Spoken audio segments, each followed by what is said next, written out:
আমরা আজ দেখব দ্বিতীয় অধ্যায়। কি নাম অধ্যায়ের? অধ্যায়ের নাম ঊনবিংশ ও বিংশ শতকে ঔপনিবেশিকতাবাদ ও সাম্রাজ্যবাদের প্রসার। ঊনবিংশ ও বিংশ শতকে ঔপনিবেশিকতাবাদ ও সাম্রাজ্যবাদের প্রসার। এখন আমাদের পড়ার মূল বিষয়ে আসার আগে আমাদের কতকগুলো টার্ম জানতে হবে। বিংশ শতক কোন সময়? উপনিবেশিকতা ও সাম্রাজ্যবাদ ব্যাপারটা কি? উপনিবেশ এবং সাম্রাজ্যবাদ এগুলো জানতে হবে। তাহলে প্রথমেই আমরা আসি ঊনবিংশ শতক ও বিংশ শতক। ঊনবিংশ শতক কোন সময় কি বল? 1801 থেকে 1900। 1801 থেকে 1900 এই সময়কে আমরা বলবো ঊনবিংশ শতক। আর 1901 থেকে 2000 এই সময়টাকে আমরা বলবো বিংশ শতক। পরিষ্কার হয়েছে? বেশ। এবার আমাদের জানতে হবে এই যে অধ্যায়ের নাম উপনিবেশিকতাবাদ সাম্রাজ্যবাদ। এই উপনিবেশিকতাবাদ সাম্রাজ্যবাদ ব্যাপারটা কি আমরা তাতে জানব। আমরা আগে দেখে নিই তার আগে যে উপনিবেশ কোন সময়, কোন জায়গাটাকে, কাকে বলা হয় উপনিবেশ। আমরা আলোচনা করছি সামরিক বা আর্থিক বা প্রযুক্তিগত কোনো দিক দিয়ে যখন কোনো একটি শক্তিশালী দেশ তার চেয়ে একটি দুর্বল দেশের অংশ বা দেশটিকে দখল করে নিয়ে নিজের স্বার্থ অনুযায়ী সে দেশকে পরিচালনা করে, তখন তাকে আমরা বলব উপনিবেশ। তো এই উপনিবেশ এবং সাম্রাজ্যবাদ এই ধারণা কিন্তু একে অপরের পরিপূরক। আমি তোমাদের ব্যাখ্যা দিয়ে দিচ্ছি, আশা করি বুঝতে পারবে। তো এই উপনিবেশ এবং সাম্রাজ্যবাদ প্রতিষ্ঠায় কিন্তু প্রথম একটা বিষয় কাজ করেছিল নবজাগরণ। নবজাগরণ হয়েছিল কখন? এটা তো আর একদিনে ঘটেনি, কিন্তু একটা সময়কে পর থেকে বলা হচ্ছে নবজাগরণের সূচনা হয়েছে।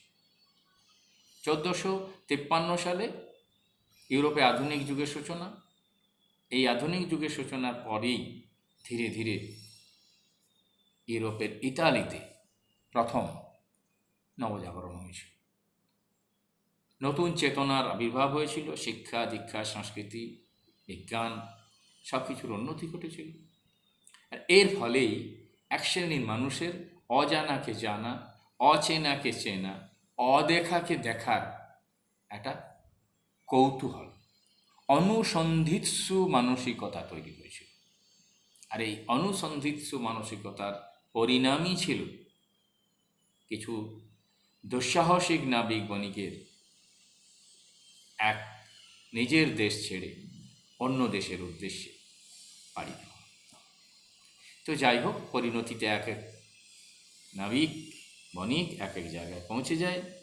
সেই দেশে পৌঁছে গিয়ে সেখানকার অতুল ঐশ্বর্যের কথা তারা জানতে পারে এবং সেই সব ঐশ্বর্যকে লুট করার জন্য তারা এগিয়ে যায় এবং তাদের দেখাদেখি অপরাপর শক্তিগুলিও তারা এই কাজে ঝাঁপিয়ে পড়ে। এইভাবেই উপনিবেশ প্রতিষ্ঠা হয়, সাম্রাজ্যবাদের অসার হয়। তো পৃথিবীর বিভিন্ন শক্তি উপনিবেশ প্রতিষ্ঠা করেছিল।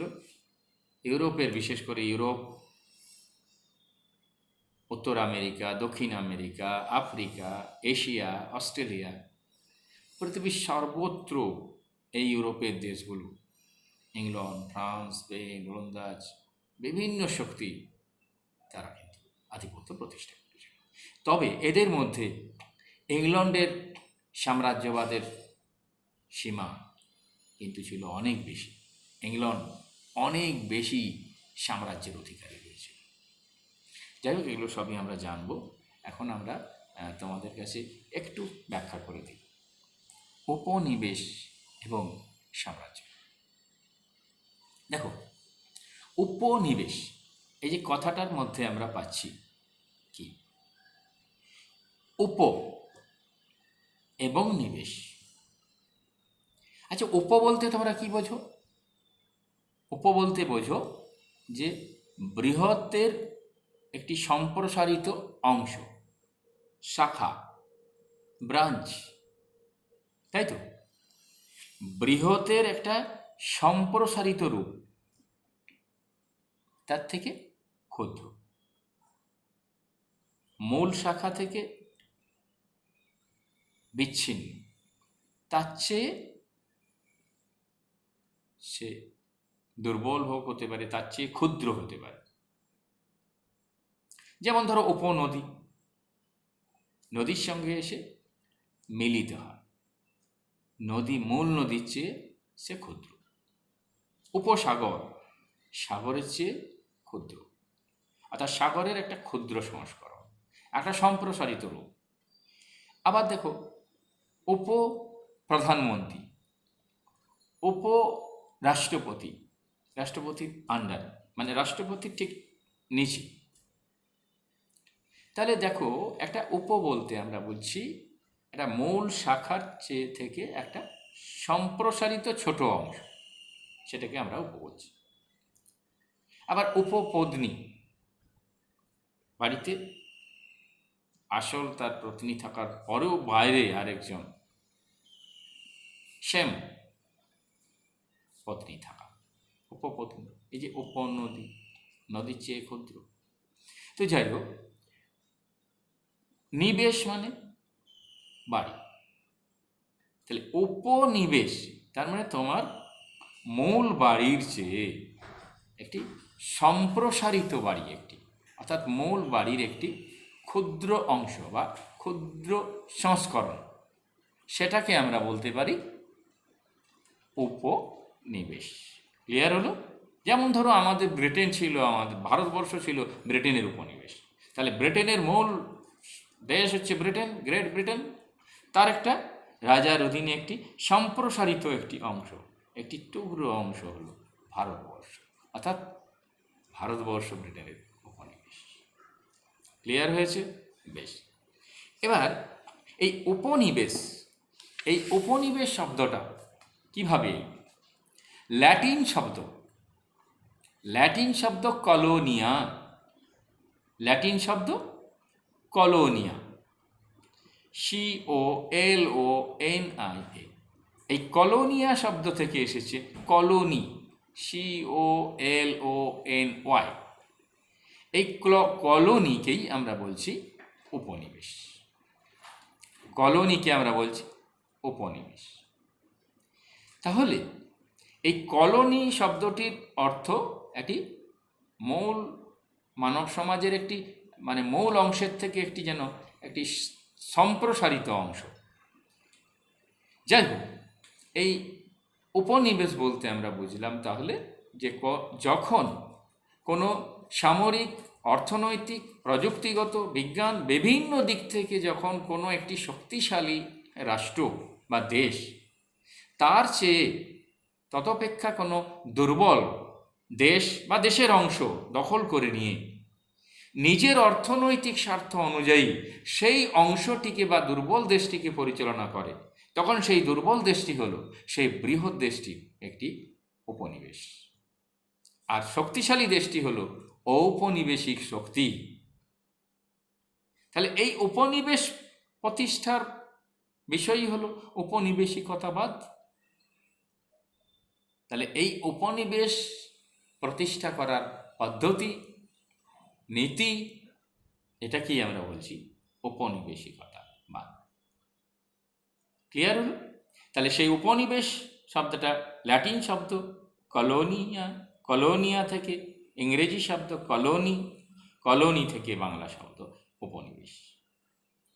তাহলে উপনিবেশ আবার বলতে পারি আমরা দেশের সীমান্তের বাইরে কোনো রাষ্ট্রের বসতি স্থাপন হতে পারে, এবং আবার বলতে পারি যে মূল রাষ্ট্র থেকে বিচ্ছিন্ন হয়ে কোনো ভূখণ্ড, সে ভূখণ্ড উক্ত রাষ্ট্রের কাছে আনুগত্য প্রকাশে বাধ্য, তাহলে সেটাকেও আমরা বলি উপনিবেশ। তাহলে তোমাদের উপনিবেশ শব্দটা ক্লিয়ার হয়েছে? বেশ। এবার সাম্রাজ্যবাদ, এই যে সাম্রাজ্যবাদ এই কথাটাকে আবার একটা অন্যভাবে তোমাদের বলি। সাম তোমরা কি বলো? কিছু, রাজ্য। তাহলে রাজ্য মানে সাধারণভাবে আক্ষরিকভাবে আমরা যদি ধরি, একজন রাজার সার্বভৌম ক্ষমতার অধীনে, অর্থাৎ একজন রাজার ক্ষমতাধীন এলাকাকে আমরা বলছি রাজ্য। তাহলে রাজ্যের শাসক রাজা।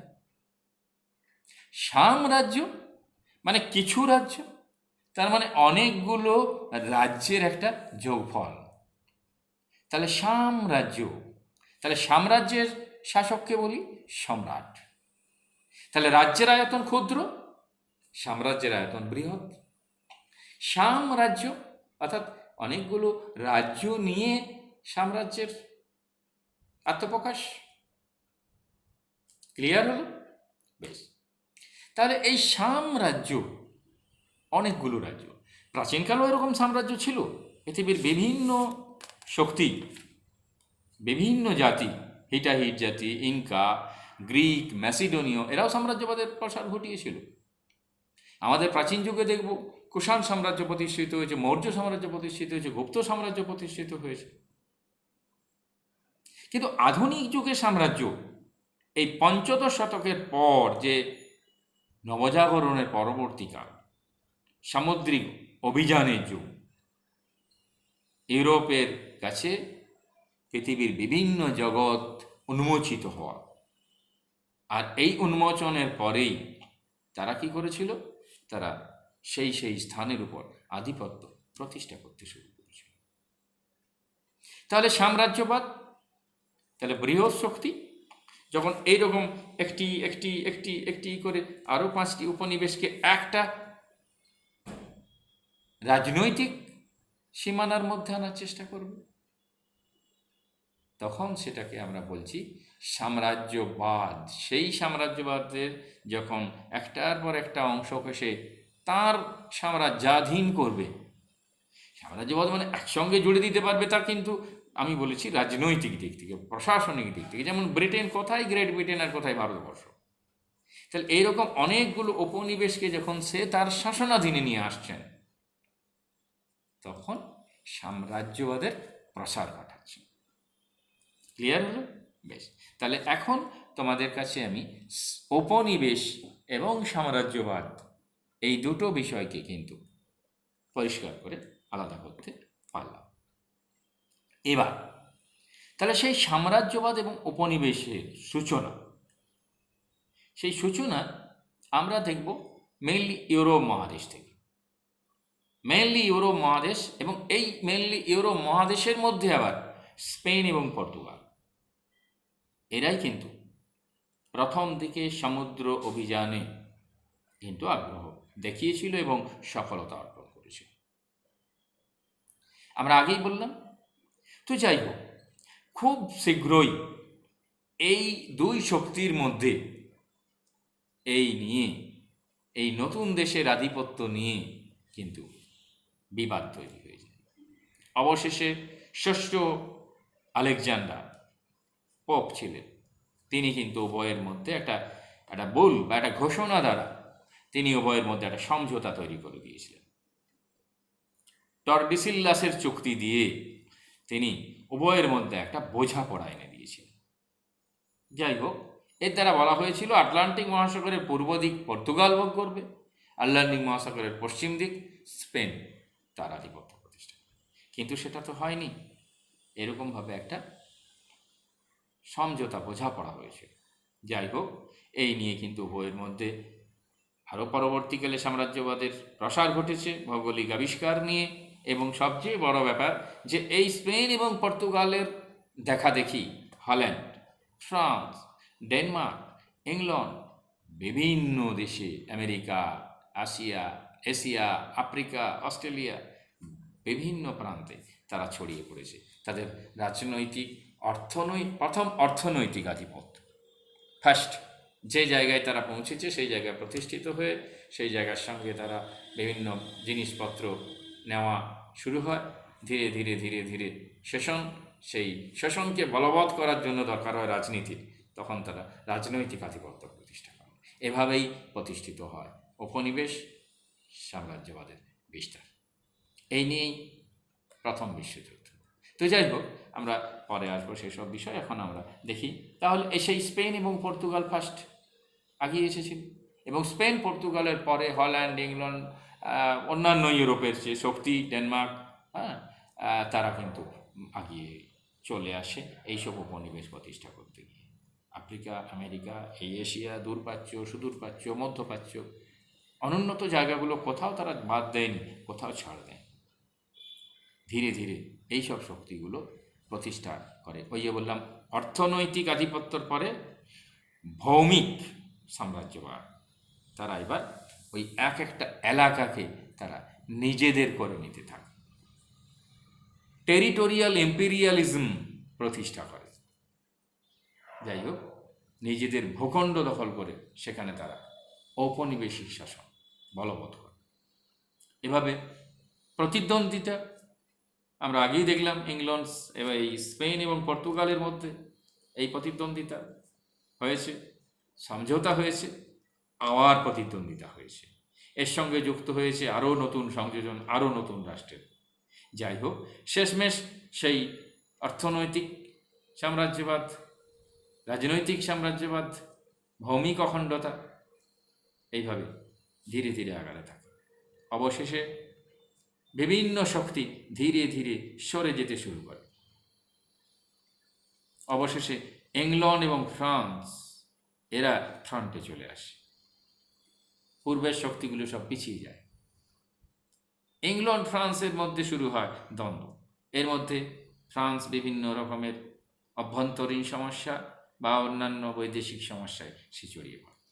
স্পেনের উত্তরাধিকার সংক্রান্ত যুদ্ধে, অস্ট্রিয়ার উত্তরাধিকার সংক্রান্ত যুদ্ধ, সপ্তবর্ষব্যাপী যুদ্ধ, এই সপ্তবর্ষের যুদ্ধ, সব কিছুতেই সে জড়িয়ে পড়ে। ধীরে ধীরে ধীরে ধীরে তাঁর সাম্রাজ্যবাদ, তাঁর সাম্রাজ্যের বাদের প্রভাব শক্তি কমে যায়। সেই জায়গাটা পুরোপুরি দখল করে নেয় ব্রিটেন।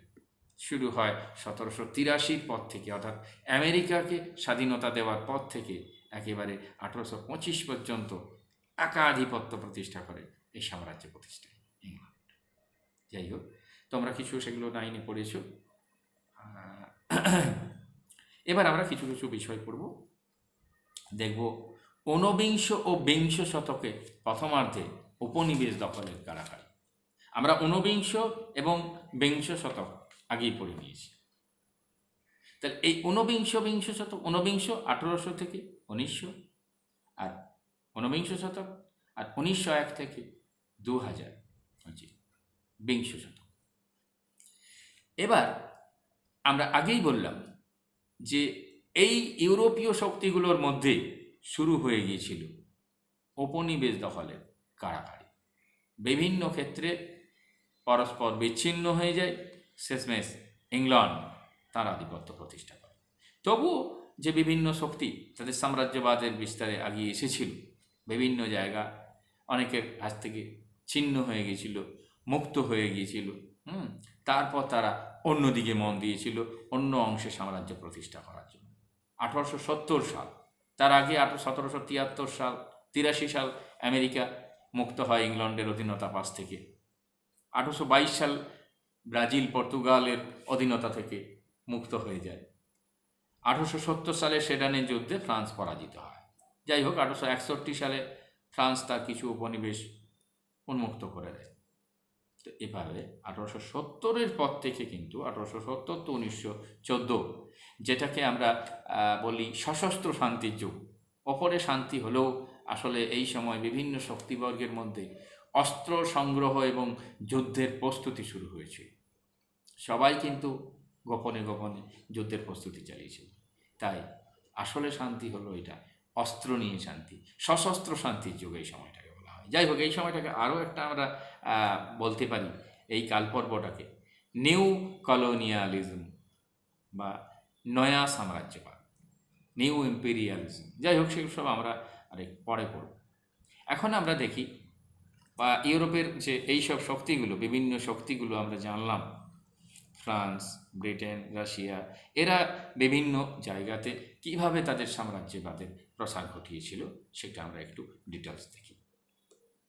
ঊনবিংশ শতকের দ্বিতীয়ার্ধ দূরপ্রাচ্য এবং আফ্রিকাতে সাম্রাজ্যবাদের প্রসার ঘটে। এখন তোমাদের প্রশ্ন হবে, দূরপ্রাচ্য স্যার কোন জায়গাটাকে বলা হয়? প্রাচ্য কোন জায়গাটাকে বলা হয়? প্রাচ্য বলা হয় এই সাধারণভাবে এশিয়া মহাদেশে, আর দূরপ্রাচ্য বলতে এই পূর্ব দক্ষিণ পূর্ব এশিয়া, এটাই হলো দূর বা সুদূর প্রাচ্য। তো যাই হোক, এখানে ঊনবিংশ শতকের দ্বিতীয়ার্ধ, ঊনবিংশ শতকের দ্বিতীয়ার্ধ মানে ঊনবিংশ শতক মানে আমি বলেছি কবে, 1801 থেকে 1900। দ্বিতীয়ার্ধ মানে 1 থেকে 100, 100 তাহলে এর 50, তাহলে 1801 থেকে 50, 19 শতকের প্রথমার্ধ, আর 1851 থেকে 1900 হলো তৃতীয়ার্ধ। তাহলে সেই 1851 পর থেকে, অর্থাৎ 50-এর পরবর্তী অংশ থেকে, যাই হোক 1858 থেকেই সাল থেকে দূরপ্রাচ্য, আমরা বললাম দক্ষিণ পূর্ব এশিয়া, আনাম, কোচিনচিন, টাংকিং, কম্বোডিয়া, এইসব জায়গাগুলোর উপর ফরাসি আধিপত্য প্রতিষ্ঠিত, ফ্রান্সের আধিপত্য। তারপরে দেখে নাও তোমরা, ইউরোপ মহাদেশ থেকে একেবারে দক্ষিণ পূর্ব এশিয়ায় তারা আধিপত্য প্রতিষ্ঠা করেছে। এই যে 4টি রাজ্য, আন্নাম, কোচিনচিন, টংকিং, আন্নাম, কোচিনচিন, টংকিং, কম্বোডিয়া, আন্নাম, কোচিনচিন, টংকিং, কম্বোডিয়া, এই 4টি রাজ্যের সমন্বয়ে ফরাসি ইন্দোচীন গড়ে উঠেছিল। কি 1887 সালে গড়ে উঠেছিল ফরাসি ইন্দোচীন। গেট 1893 সাল, এর সঙ্গে যুক্ত হয়েছিল লাওস। 1881 টিউনিশিয়াতেও কিন্তু ফরাসি আধিপত্য প্রতিষ্ঠিত, সম্ভবত এটি আফ্রিকা। ইন্দোচীন ফ্রান্সের কাছে রবার উৎপাদনের কেন্দ্র হিসেবে কিন্তু বেশ লাভজনক স্থান ছিল।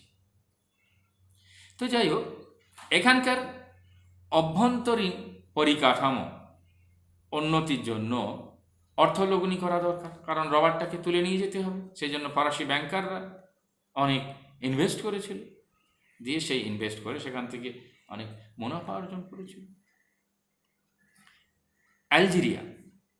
অ্যালজেরিয়া ইতিপূর্বেই সেখানে কিন্তু ফরাসি উপনিবেশ, ফরাসি বসতি উপনিবেশ, ওই যে বলেছিলাম। 1912 সালে তারা মরক্কো দখল করেছিল, এগুলো কিন্তু আফ্রিকা। মরক্কো দখল করলো, অ্যালজেরিয়া তো আগেই দখল করেছিল। 1890 মধ্য আফ্রিকা একে নিয়ন্ত্রণকে কেন্দ্র করে শুরু হয়ে গেল ইংল্যান্ডের সঙ্গে ফ্রান্সের বিবাদ, ইঙ্গো ফরাসি দ্বন্দ্ব। আমরা আগেই বলেছিলাম এই সাম্রাজ্যবাদ বিশ্বযুদ্ধকে নিয়ে এসেছে। যাই হোক, এভাবে ফরাসিরা উপনিবেশগুলি তাদের জনগণকে ফরাসিকরণের চেষ্টা করল, অর্থাৎ সব কিছুর উপরেই ফরাসি আধিপত্য প্রতিষ্ঠার চেষ্টা করল। যার ফল কি হলো, শুরু হয়ে গেল জাতীয়তাবাদী সংগ্রাম আন্দোলন। ব্রিটেন, আফ্রিকাকে বলা হতো অন্ধকারাচ্ছন্ন মহাদেশ। তা বলে কি ওখানে কি ইলেকট্রিক ছিল না বা কোনো সূর্যের আলো পৌঁছয়নি? তা আধুনিক ইউরোপীয় সভ্যতার ছোঁয়া ওখানে পৌঁছয়নি। ইউরোপ জানতই না যে আফ্রিকা মহাদেশের অস্তিত্ব। আফ্রিকা তাদের কাছে ছিল অনাবিষ্কৃত, তাই তারা আফ্রিকাকে বলেছিল অন্ধকারাচ্ছন্ন মহাদেশ।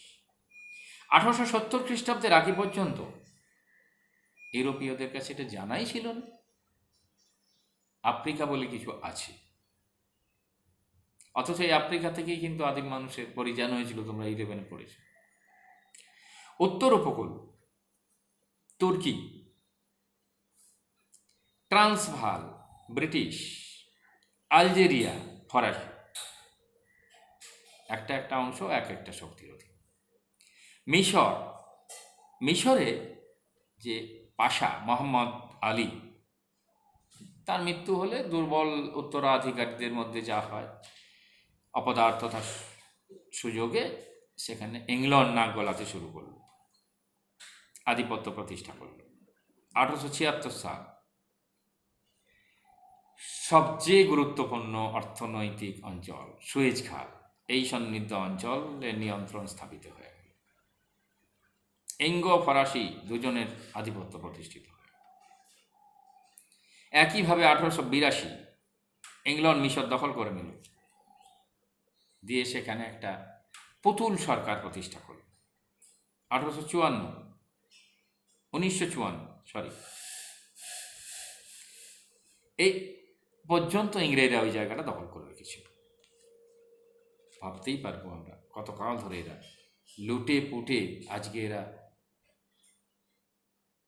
ঐশ্বর্যের পাহাড় জমি। সুদানে ব্রিটিশরা আধিপত্য বিস্তার করেছিল। 19বিংশ শতকে শেষ দিক মোহাম্মদ আমেদ নিজেকে ত্রাণকর্তা হিসেবে ঘোষণা করেছিল। শ্বেতাঙ্গ বিরোধী আন্দোলন শুরু করেছিল, দিয়ে রাজধানী খার্টুমের উপর আধিপত্য প্রতিষ্ঠা করেছিল। কিন্তু 1897 সাল ইংরেজ সেনাপতি কিচেনার তিনি আবার আধিপত্য প্রতিষ্ঠা করেন।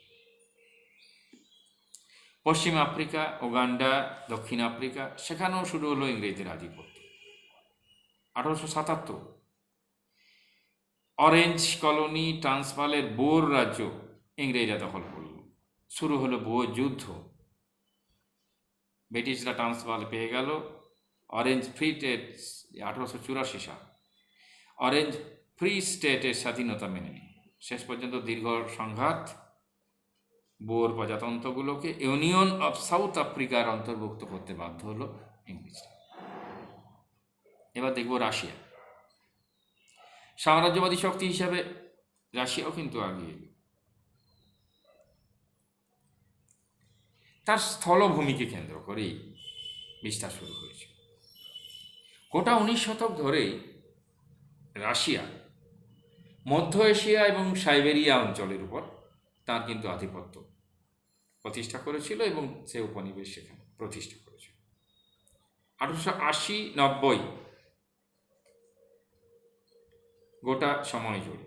98 উত্তর চীন পোর্ট আর্থার দখল করে নিল। রাশিয়ার বহুদিনের বরফ মুক্ত সমুদ্র উপকূল পর্যন্ত আসার ইচ্ছে ছিল। সে ইউরোপের দক্ষিণ দিকে কৃষ্ণ সাগর, আড্রিয়াটিক, দাদানিলিশ অতিক্রম করে ভূমধ্যসাগর পর্যন্ত আসতে চেয়েছিল। এই নিয়ে ক্রিমিয়ার যুদ্ধ। পরবর্তীকালে আবার রাশিয়া পূর্ব দিকে দৃষ্টি দিয়েছিল।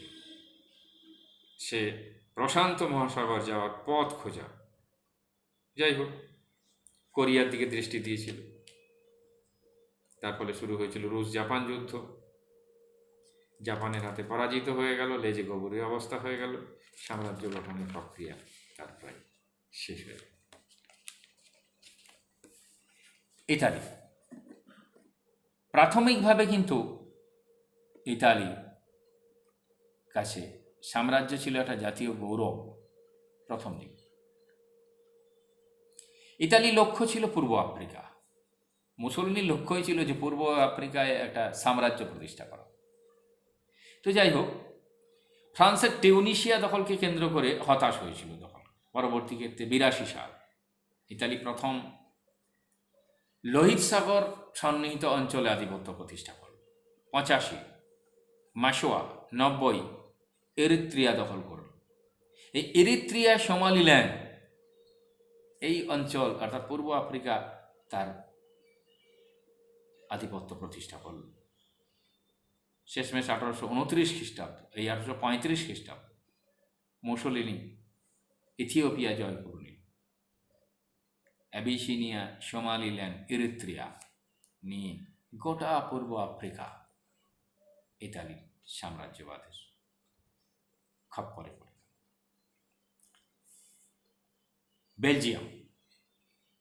বেলজিয়ামের রাজা লিওপোল্ড, দ্বিতীয় লিওপোল্ড, তার উদ্যোগে স্ট্যানলি লিভিংস্টোন প্রমুখ যে বিখ্যাত অভিযাত্রী, তারা আফ্রিকার আবরণ উন্মোচন ভূমিকা নিয়েছিল। 1876 সালে গড়ে উঠেছিল আন্তর্জাতিক আফ্রিকা সংঘ। স্ট্যানলির নেতৃত্বে নাইজার নদী, সেই উপত্যকায় কঙ্গোর যে বিরাট খনিজ সম্পদ সমৃদ্ধ অঞ্চল, তার উপর আধিপত্য প্রতিষ্ঠিত হয়েছিল।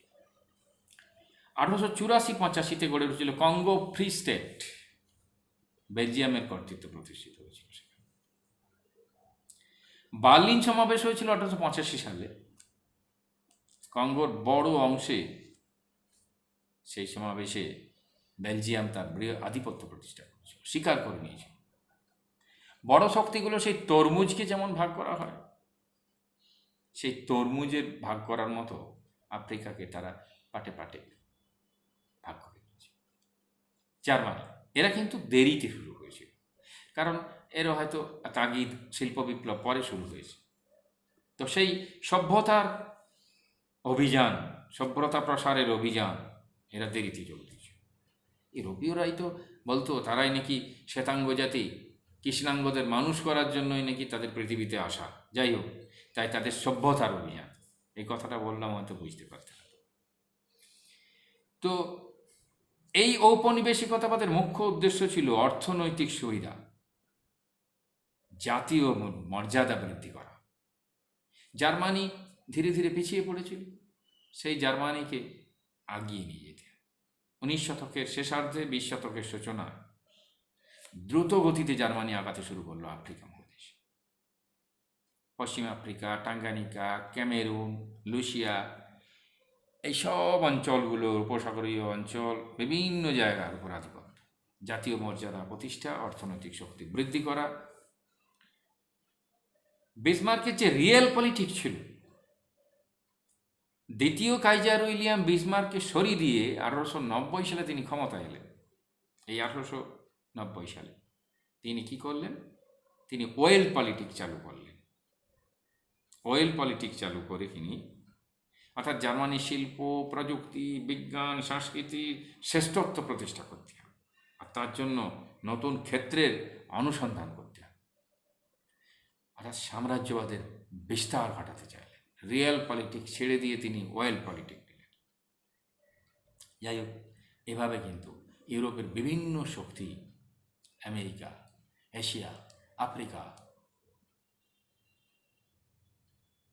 অস্ট্রেলিয়া, পৃথিবীর বিভিন্ন জায়গায় তাদের উপনিবেশ প্রতিষ্ঠা করে। এবার আমরা একটু সংক্ষেপে দেখে নিই, আমাদের সিলেবাসটা একটু বড়, তো ডিটেলস যাচ্ছি না, আমরা একটু সংক্ষেপে একটু দেখে নিই যে এশিয়া মহাদেশে কিভাবে ঔপনিবেশিক সাম্রাজ্যের প্রসার ঘটেছিল।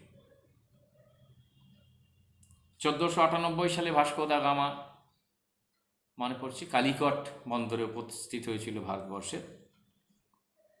এই কালিকট বন্দরে আসার পর এখান থেকে প্রচুর মশলা, জাহাজ মশলা তারা নিয়ে গিয়েছিল ইউরোপে। 200 থেকে 250 গুণ দামে বিক্রি করেছিল, প্রচুর মুনাফা লুটেছিল তারা। তো যাই হোক, ধীরে ধীরে এই লোভনীয় ব্যবসা, লোভনীয় সম্পদ আকৃষ্ট করেছিল দলে দলে ইউরোপের বিভিন্ন দেশকে। এইসব দেশ নিজেদের আখের গোছানোর জন্য, সম্পদ লুট করার জন্য তারা ধীরে ধীরে ছড়িয়ে পড়ল। পর্তুগিজদের দেখা দেখি, ডাচ, ওলন্দাজ, ডেনমার্ক, ফরাসি, ইংরেজ, বিভিন্ন শক্তি ছড়িয়ে। যাই হোক, শেষমেশ তোমরা জানোই, ইংরেজ শক্তি সব শক্তিকে হটিয়ে দিয়ে গোটা ভারতবর্ষে এবং দক্ষিণ পূর্ব এশিয়ায় আধিপত্য প্রতিষ্ঠা করেছে। ভারতবর্ষ, বাংলাদেশ, আফগানিস্তান, শ্রীলঙ্কা, তিব্বত, ব্রহ্মদেশ সব দখল করে নিয়েছে। পর্তুগিজরা বিভিন্ন বাণিজ্য কুঠি প্রতিষ্ঠা করেছিল, মুম্বাই, কোচিন, দমনদিউ, সলসেট, বেসিন, হুগলি, বিভিন্ন জায়গায়। ওলন্দাজরা প্রতিষ্ঠা করেছিল পলিকট, সুরাট, মেগাপত্তম, কোচিন, চুচুড়া, কাশিম বাজার ইত্যাদি জায়গা। আর ইংরেজরা তো সুরাট, আগ্রা, আহমদনগর, মাদ্রাজ, কলকাতা, ধীরে ধীরে গোটা ভারতবর্ষ। ফরাসিরা সুরাট, মছলিপত্তম, পন্ডিচেরি, মাহে, কারিকল, চন্দননগর বিভিন্ন জায়গা। ধীরে ধীরে আমরা দেখেছি যে এরপর অর্থাৎ 1857 পর ধীরে ধীরে গুটি গুটি পায়ে গোটা ভারতবর্ষটা দখল করবে। পলাশী যুদ্ধে সিরাজকে হটালো, বক্সারের যুদ্ধে মীর কাসেমকে পরাজিত করল, তারপর অযোধ্যার নবাব, দিল্লির সম্রাট, অমৃতসর রঞ্জিত সিং, মারাঠা শক্তি,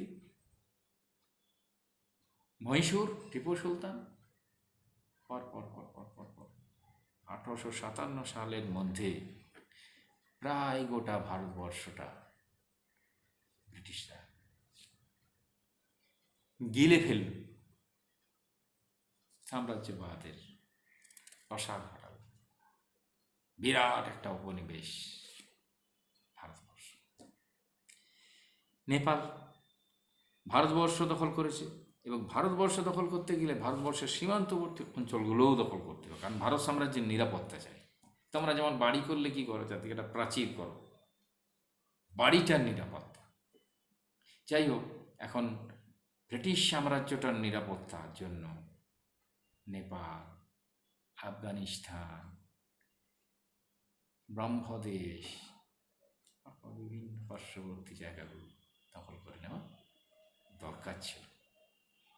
তো সেই নেপাল কিন্তু তার প্রতিষ্ঠা সেই পৃথ্বীনারায়ণের নেতৃত্বে নেপালের প্রতিষ্ঠা, এবং সে ধীরে ধীরে ধীরে ধীরে উন্নত হয়, কিন্তু সেও একসময় আস্তে আস্তে দুর্বলতার সুযোগ নেয় ইংরেজ শক্তি। কর্নওয়ালিসের সময় কাক প্যাট্রিক নামে প্রতিনিধির মাধ্যমে তারা কূটনৈতিক সম্পর্ক প্রতিষ্ঠা করে। ধীরে ধীরে ধীরে ধীরে 1814 সালে নেপালের বিরুদ্ধে তারা যুদ্ধের প্রস্তুতি নেয়। 1816 সালে সগৌলি সন্ধিতে নেপালের রাজা পরাজিত হয়, তাদের কাছে সন্ধি স্বাক্ষরে বাধ্য হন। নেপালের বিভিন্ন স্থান ব্রিটিশ সাম্রাজ্য মুক্ত হয়। ব্রহ্মদেশকে যুদ্ধ করার জন্য প্রথম ইঙ্গ ব্রহ্মযুদ্ধ, দ্বিতীয় ইঙ্গ ব্রহ্মযুদ্ধ, তৃতীয় ইঙ্গ ব্রহ্মযুদ্ধ, 3 বার ধরে সমগ্র ব্রহ্মদেশ। কেন না, ব্রহ্মদেশের থেকে উত্তর এবং দক্ষিণ ব্রহ্ম খনিজ সম্পদ, বনজ সম্পদকে পুরোপুরি করায়ত্ত করার জন্য ধীরে ধীরে দক্ষিণ এবং উত্তর বঙ্গ নিয়ে সমগ্র ব্রহ্মদেশ দখল করে নিয়েছিল। বম্বের রাজা ইয়ান্দাবুর সন্ধি 1826 সালে মেনে নিয়েছিল। ধীরে ধীরে দক্ষিণ বম্বের আধিপত্যের পরে উত্তরবঙ্গ আধিপত্য প্রতিষ্ঠা করল। আরাকান, টেনাশেরিন দখল করে নিল। ধীরে ধীরে সমগ্র ব্রহ্মদেশ তারা ব্রিটিশ সাম্রাজ্যভুক্ত করে। আফগানিস্তান ভারতের উত্তর পশ্চিম দিক, ব্রহ্মদেশ বলবে কোন দিকে, নেপাল তোমরা জানো ভারতের উত্তর দিক, এই আমাদের উত্তর দিক, ভারতের উত্তর দিক। ব্রহ্মদেশ আমাদের পূর্ব দিক, আমাদের পশ্চিমবঙ্গ, তারপর বাংলাদেশ, তারপরেই পূর্ব ভারতের। আচ্ছা, এবার হচ্ছে আফগানিস্তান, উত্তর পশ্চিম ভারত।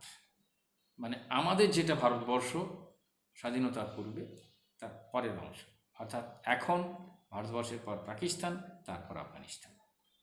তো সেই আফগানিস্তানের বিরুদ্ধেও কিন্তু সেখানকে শাসকেরদের গৃহ বিবাদের সুযোগ নিয়ে সেখানে তারা যুদ্ধে অংশ নেয়, এবং শেষমেশ লেইটনের সময়ে আফগানিস্তান আক্রমণ করে। সেখানেও প্রথম এবং দ্বিতীয় ইঙ্গো আফগান যুদ্ধের মাধ্যমে ব্রহ্মদেশ ব্রিটিশ সাম্রাজ্যভুক্ত হয়ে যায়।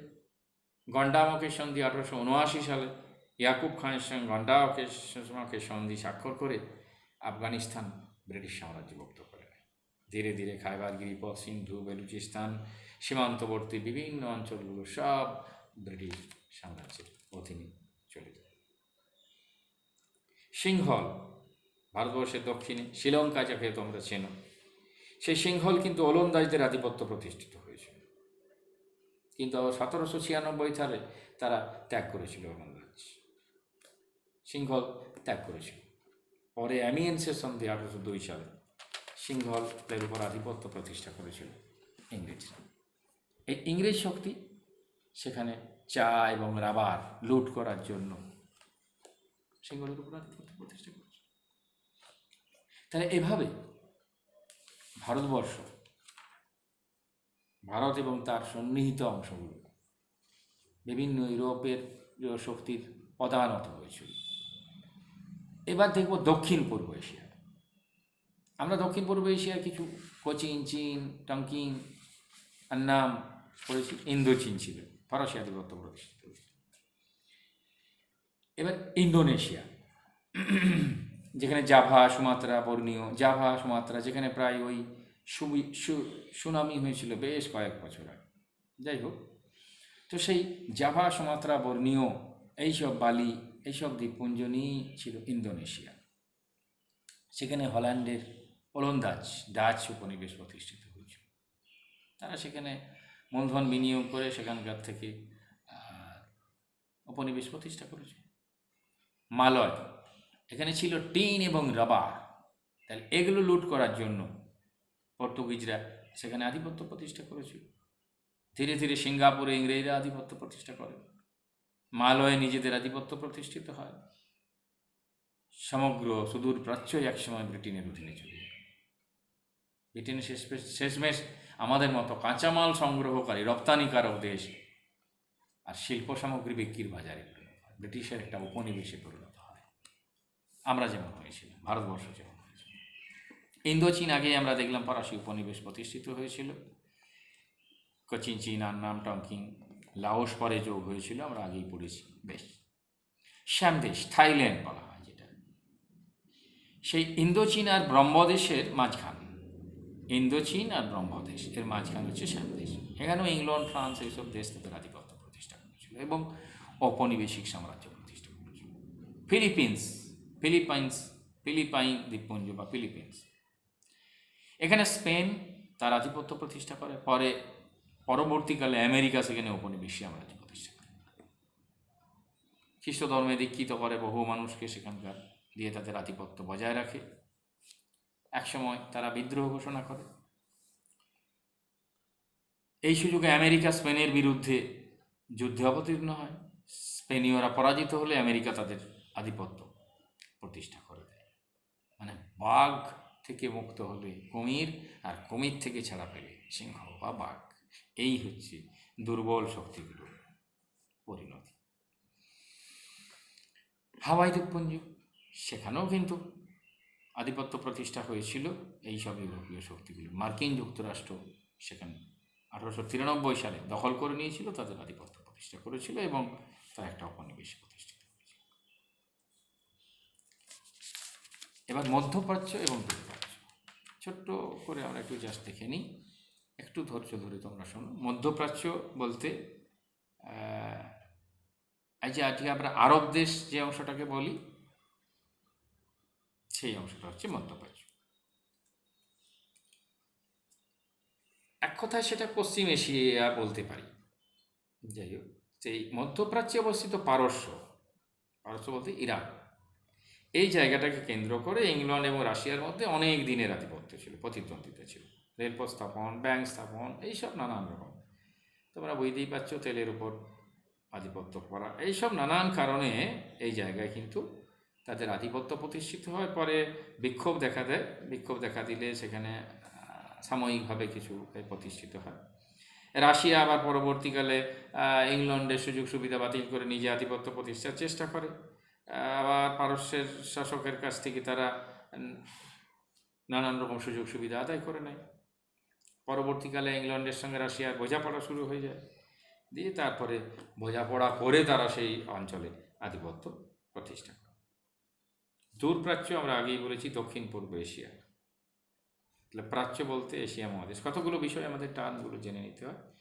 তো এইখানে বিশেষ করে জাপান, চীন, একদম পূর্ব এশিয়ায় বলতে পারি আমরা। জাপান বহির্জগৎ থেকে, জাপান এবং চীন এরা একটা সময় বহির্জগৎ থেকে সম্পূর্ণ বিচ্ছিন্ন ছিল। এরা কাউকে দেশের মধ্যেও আসতে দেয়নি, নিজেরাও অন্য কোনো দেশে যায়। ভারতবর্ষ যেমন সুপ্রাচীন কাল থেকে ভারতবর্ষ শুধু মিলিয়ে গেছে, যে এসেছে সকলকে গ্রহণ করে নিয়েছে।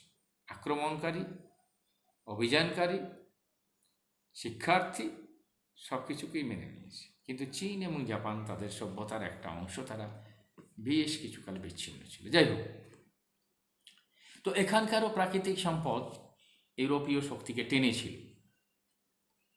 আমেরিকার আবির্ভাব হয়েছিল কমোডর পেরি 1854 সালে ইয়োডো বন্দরে হাজির হয়েছিল। শগুন সরকার তখন সেই সরকারের কাছ থেকে সুযোগ সুবিধা আদায় করে নিয়েছিল। কানাগাঁওয়ের সন্ধি স্বাক্ষর করিয়ে তারা বেশ কিছু বন্দর তাদের জন্য খুলে দিতে বাধ্য করা হয়েছিল। পরবর্তীকালে ওদের দেখা দেখি ইংল্যান্ড, রাশিয়া, হল্যান্ড এরাও এসে জাপানকে অনুরূপ অধিকার আদায় করে নিয়েছিল জাপানের কাছে।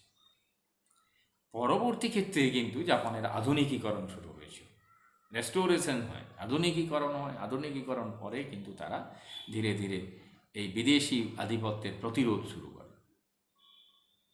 ক্রমে এমন অবস্থা হয় সমস্ত শক্তিকে হটিয়ে দেয় তারা, এবং তারাই পরবর্তীকালে সাম্রাজ্যবাদী নীতি গ্রহণ করে।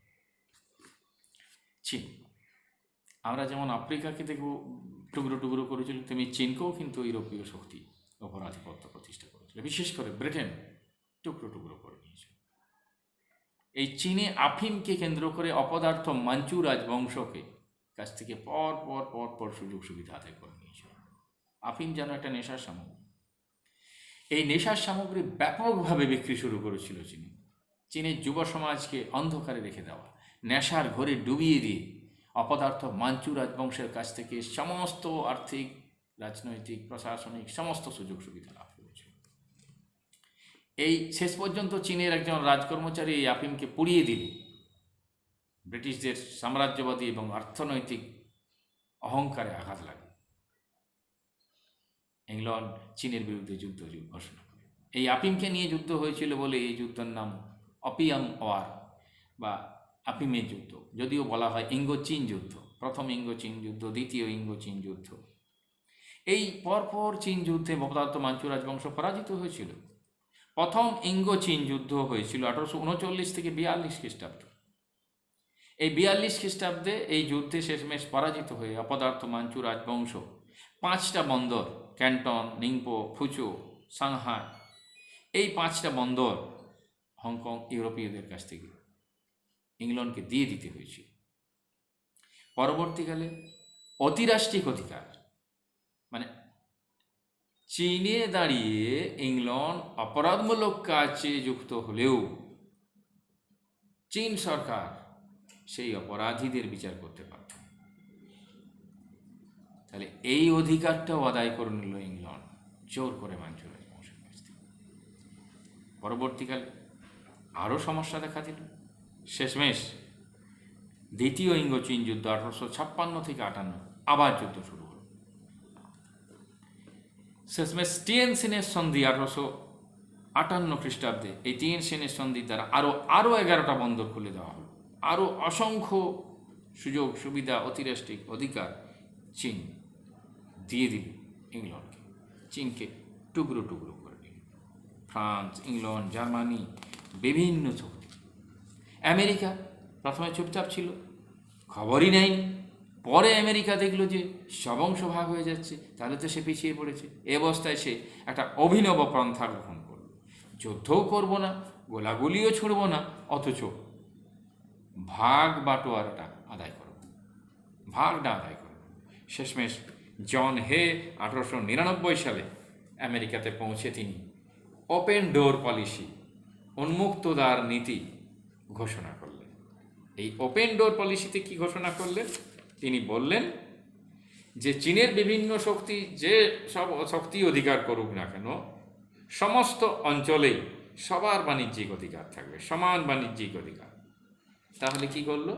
আমেরিকা একটি গুলি না ছুঁড়েও সে তার অর্থনৈতিক সুবিধা আদায় করে। পরবর্তীকালে জাপানও সাম্রাজ্যবাদের বিস্তারে এগিয়ে এসে মাঞ্চুরিয়া দখল করে নেয়। চীন জাপান যুদ্ধ হয়, রুশ জাপান যুদ্ধ হয়, রুশ জাপান যুদ্ধ রাশিয়া পরাজিত হয়, স্পোর্টস মাউথের সন্ধি স্বাক্ষর করতে বাধ্য হয়। ধীরে ধীরে জাপানের ক্ষমতা বাড়তে থাকে। চীনের বিভিন্ন স্থান দখল করে নেওয়া হয়, কোরিয়া দখল করে নেওয়া হয়, চীনের সান্টং প্রদেশ দখল করে নেওয়া হয়, তার উপর 21 দফা দাবি চাপানো হয়। তাহলে এভাবে ধীরে ধীরে চীন সেই সব দাবি মেনে নেয় এবং জাপান সমস্ত সুযোগ সুবিধা আদায় করে নেয়।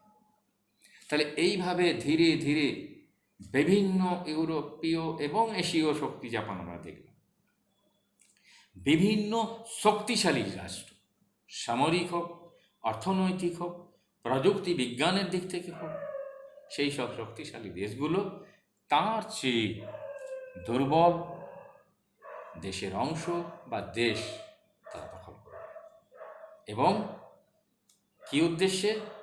সেই দেশ থেকে খনিজ, বনজ সমস্ত সম্পদ লুট করে নেওয়া, সম্পদের পাহাড় গড়া। এভাবেই এই লুটপাটের রাজনীতি শুরু হয়েছিল গোটা পৃথিবী জুড়ে। এইভাবেই প্রতিষ্ঠা করেছিল উপনিবেশ, এভাবেই বিস্তার ঘটেছিল সাম্রাজ্যবাদের, যার শেষ পরিণতি গিয়ে পৌঁছেছিল প্রথম বিশ্বযুদ্ধে। বেশ, তাহলে আজ আমরা অনেকক্ষণ বিষয় নিয়ে আলোচনা করলাম। এবার আমরা পরের দিন নেক্সট বিষয়ে চলে আসব। ওকে।